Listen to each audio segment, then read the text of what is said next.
Halo, video kali ini adalah kelanjutan dari chapter sebelumnya, chapter 263 episode 108.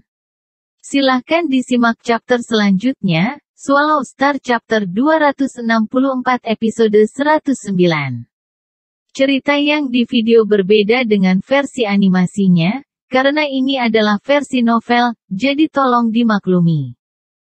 Setelah menjadi monster luar angkasa, kekuatannya naik dengan sangat cepat, namun setelah terbiasa dengan tubuh barunya, jiwa Luo Feng tidak dapat sepenuhnya menghindari kebrutalan alami, kebiadaban, dan sikap dingin monster bertanduk emas. Setelah menghabiskan setengah tahun kesepian yang baik, kebrutalan alami dalam garis keturunannya telah meresap ke dalam. Ini membuat Luo Feng jauh lebih dingin dan buas dari sebelumnya. Tetapi setelah mendengar berita ini, Luo Feng merasakan darah hangat mengalir di sekujur tubuhnya lagi. Aku punya anak sekarang. Aku punya anak sekarang. Perasaan gembira itu menyehatkan jiwanya. Segera, hanya 8 bulan lagi. Pemeliharaan tubuh saya akan lengkap. Ketika waktu itu tiba, saya akan dapat kembali dan melihat mereka. Jauh di dasar lautan Pasifik, Luo Feng yang telah mengambil alih tubuh monster bertanduk emas sangat emosional.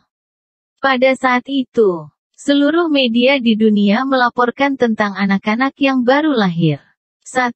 Keluarga Luo Feng sekarang memiliki keturunan, kekayaan yang sebanding dengan negara. 2. Susunan genetik kedua anak itu pasti sangat bagus, masa depan mereka tidak terbatas. 3. Dengan pengorbanan 8 pahlawan, kelahiran 2 anak baru membuat seluruh suasana lebih istimewa. Tahun 2060 tanggal 22 November pagi. Ping Ping dan Little Hai, jadilah baik. Su Xin, yang mengenakan gaun katun putih, dengan lembut mencium kedua bayi di dadanya. Mata kedua bayi itu bersinar terang ketika mereka melihat ibu mereka, tertawa, tangan kecil mereka melambai secara acak. Luo Hongguo dan Gong Xinlan tertawa ketika mereka menerima kedua bayi itu. Su Xin, kita akan mengambil Ping Ping dan Hai kecil untuk berjalan-jalan kecil di distrik. Gong Xinlan tertawa. Baiklah, ibu. Su Xin mengangguk. Menonton kakek nenek dari anak-anaknya membawa mereka pergi, Su Xin dengan ringan menutup pintu kamar, berjalan menuju balkon bangsal. Di balkon tergeletak meja yang memegang komputer notebook. Su Xin duduk di kursi, sinar matahari musim dingin yang hangat menyinari tubuhnya, itu sangat menghibur. Su Xin tersenyum, memindahkan kursi lebih dekat ke meja. Dia mengambil pena dari laci.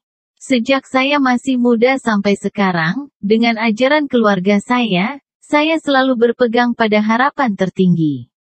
Juga, pada akhirnya, saya juga menikmati membuka bisnis saya sendiri dengan beberapa pekerja dan menaklukkan dunia bisnis. Namun, terus-menerus bekerja untuk perusahaan saya sendiri juga melelahkan. Untungnya, aku punya Luo Feng. Selain Luo Feng, saya tidak merasa tertekan. Dia membantu melindungi saya dari unsur-unsur, memungkinkan saya memberikan semua yang saya miliki ke dalam bisnis. Saya benar-benar menikmati hari-hari itu, saya juga berharap kita bisa terus menjalani hari-hari itu selamanya, hanya saja, saya tidak pernah berpikir saya tidak menyalahkan siapapun. Namun, jujur, di dunia ini, saya tidak punya alasan untuk hidup. Apa alasan kita hidup? Cinta? Keluarga, karir, aku tidak tahu. Tanpa Luo Feng di sini, cinta selamanya meninggalkanku. Karir, masalah bisnis, saya tidak punya siapapun untuk mengeluh, bahkan dengan kesuksesan, tidak ada yang menikmatinya. Tanpa dia di sisiku, bahkan jika bisnis ini sukses, semuanya sia-sia. Tidak ada warna lagi. Setiap kali aku bermimpi di malam hari, aku sering menangis. Akhirnya, aku sudah membuat keputusan. Aku merasa sangat santai, rohku merasakan ketenangan yang belum pernah kurasakan sebelumnya. Ayah, ibu, saudara laki-laki, nenek dan ayah. Jangan terluka, Karena saat ini aku sangat bahagia. Ketika dia selesai menulis, dia meletakkan pena. Susin melihat ke atas melalui jendela ke distrik kecil. Luo Hongguo dan istrinya memeluk bayi-bayi itu. Bayi-bayi itu tertawa gembira. Hai kecil, Ping Ping, kata Susin lembut, kamu baru berumur 2 bulan, kamu tidak tahu banyak tentang apapun. Aku percaya ketika kamu bertambah tua, kamu mungkin tidak akan ingat banyak dari saat ini. Susin membuka komputer notebook dan memilih nada. Itu adalah lagu lama dari sebelum Nirwana Agung. Detik dan menit berdetak di hati seseorang. Mata saya berkilau dan bersinar dengan tenang. Jantungku berdetak kencang dan berdetak kencang. Aku bertanya pada diriku sendiri seberapa dalam dan seberapa dalam kau mencintaiku. Suara lembut dan menenangkan itu, dengan rasa malu-malu, bergema di dalam ruangan. Ini adalah lagu yang dijual dari sebelum Nirwana Agung, aku akan menikahimu besok, aku akan menikahimu besok, musik bergema di ruangan itu, Susin dengan lembut bersenandung dengan musik. Berjalan ke meja rias dan mengambil gaun pengantin, mengenakan makeup. Mengenakan gaun pengantin. Susin menyanyikan lagu itu dengan lembut, senyumnya manis dan murni. Sejak muda, dia tumbuh dalam keluarga besar dengan persaingan dan tekanan terus-menerus, sampai dia bertemu Luo Feng, di mana dia akhirnya terbebas dari tekanan persaingan. Luo Feng seperti gunung, pohon besar. Melindungi dia dari unsur-unsur. Susin tidak menyukai rumahnya dari sebelumnya, dipenuhi dengan keinginan materialistis, kekuatan, kekayaan dan persaingan. Dia menikmati hidup dengan Luo Feng. Melakukan bisnisnya sendiri dan menikmatinya dengan orang-orang yang dia cintai. Berbagi rasa sakit dan penderitaan dengan yang dia cintai. Berbagi kebahagiaan dengan orang-orang yang dia cintai. Itu adalah hari-hari yang baik, dan sekarang, dengan Luo Feng pergi, dia merasa dunia telah menjadi hitam dan putih, tanpa warna lain. Apa gunanya melanjutkan? Apa gunanya bekerja keras? Kemenangan tanpa siapapun untuk merayakan, rasa sakit dan penderitaan tanpa ada yang mengeluh. Berdandan seperti pengantin baru, mengenakan gaun pengantin, Susin tersenyum. Diam-diam duduk di tempat tidur. Mengganggu semua mimpiku. Aku akan menikahimu besok. Aku akan menikahimu besok. Musik yang manis meresap ke dalam roh seseorang. Susin mengeluarkan botol porselen dari samping, menuangkan beberapa pil dari dalam, tersenyum ketika dia dengan lembut memakannya, minum air untuk menelannya. Menutup matanya. Susin, mengenakan gaun pengantin diam-diam berbaring, jari-jarinya dengan lembut memijat cincin tanpa nama di jarinya, cincin baja. Aku akan menikahimu besok. Aku akan menikahimu besok. Musik terus bergema di ruangan itu. Di lehernya, dia mengenakan jimat keselamatan yang diberikan Luo Feng padanya. Bahwa ukiran permukaan jimat perak mulai bercahaya ringan, secara bertahap semakin cerah, jimat perak mulai dengan lembut melayang ke atas, memancarkan cahaya putih melamun di bawah.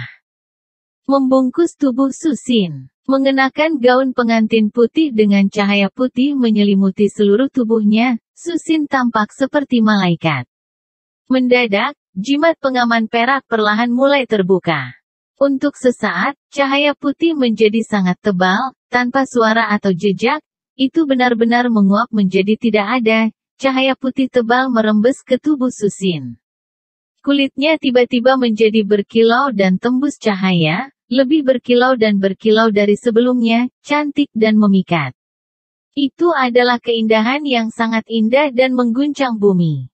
Semua cahaya putih yang mengalir perlahan diserap oleh Susin, penampilan tubuhnya sepertinya memiliki lapisan cahaya di sekitarnya. Adegan ini berlangsung selama 26 menit. Cahaya bersinar semua diserap ke dalam tubuhnya dan semuanya kembali normal. Seluruh ruangan sangat sunyi. Susin diam-diam berbaring di tempat tidur, seolah-olah tidak ada yang terjadi sebelumnya. Mendadak, alisnya bergerak, dia membuka matanya. Jauh di bawah Samudera Pasifik. Sejumlah besar sisa-sisa logam ditempatkan di bawah laut.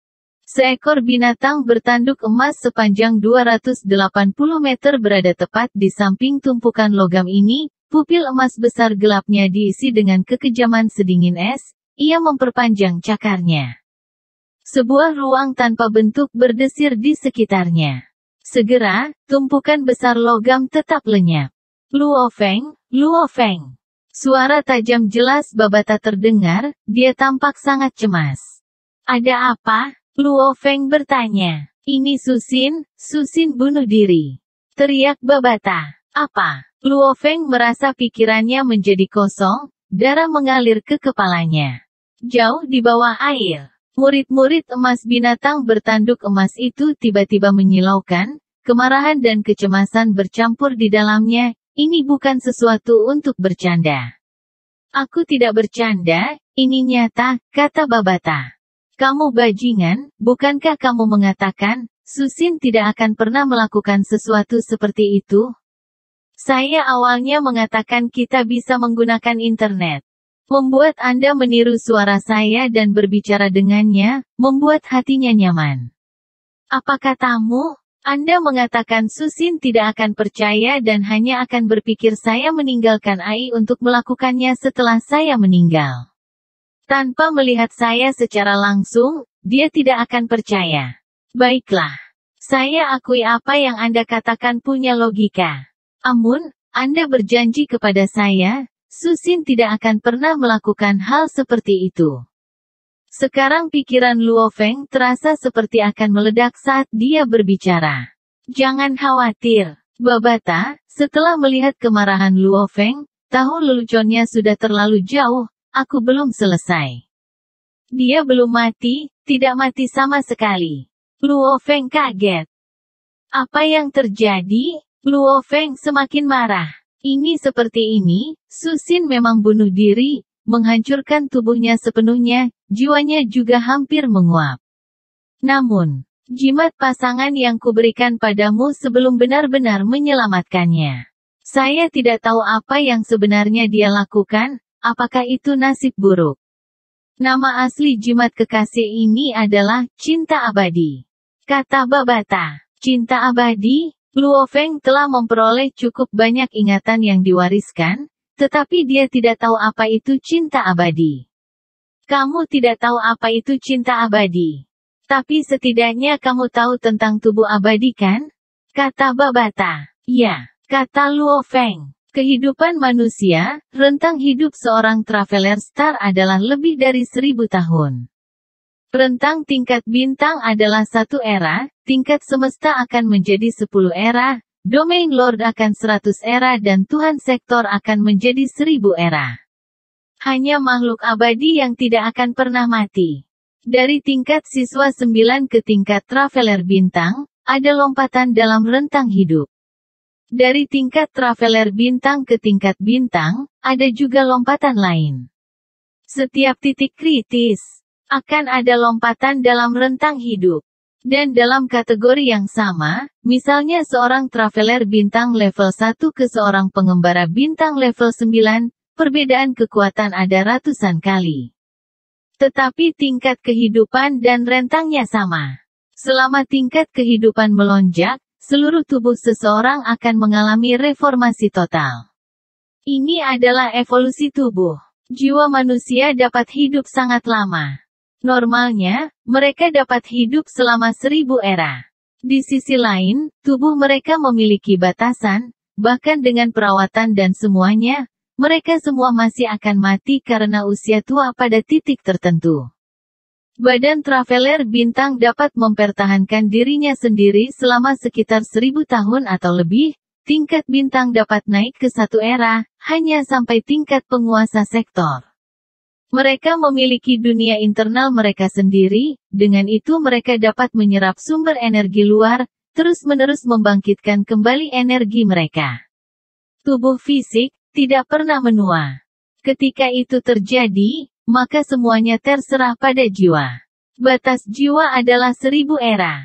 Itu sebabnya, rentang hidup penguasa sektor adalah 1000 era. Hanya setelah melampaui penguasa sektor, Mencapai lompatan level untuk jiwa. Apakah seseorang akan kekal? Traveler bintang, alam semesta, penguasa domain, penguasa sektor, setiap lompatan tingkat kehidupan adalah titik kritis. Adapun penguasa domain ke selanjutnya. Lompatan itu untuk jiwa. Di alam semesta yang luas, ada beberapa ras khusus, yang secara alami dilahirkan dengan tubuh abadi, tubuh mereka tidak pernah menua. Hanya ketika jiwa mereka menua dan mati, mereka akan mati. Tubuh mereka dikenal sebagai tubuh abadi. Akhir dari chapter 264 episode 109, terima kasih.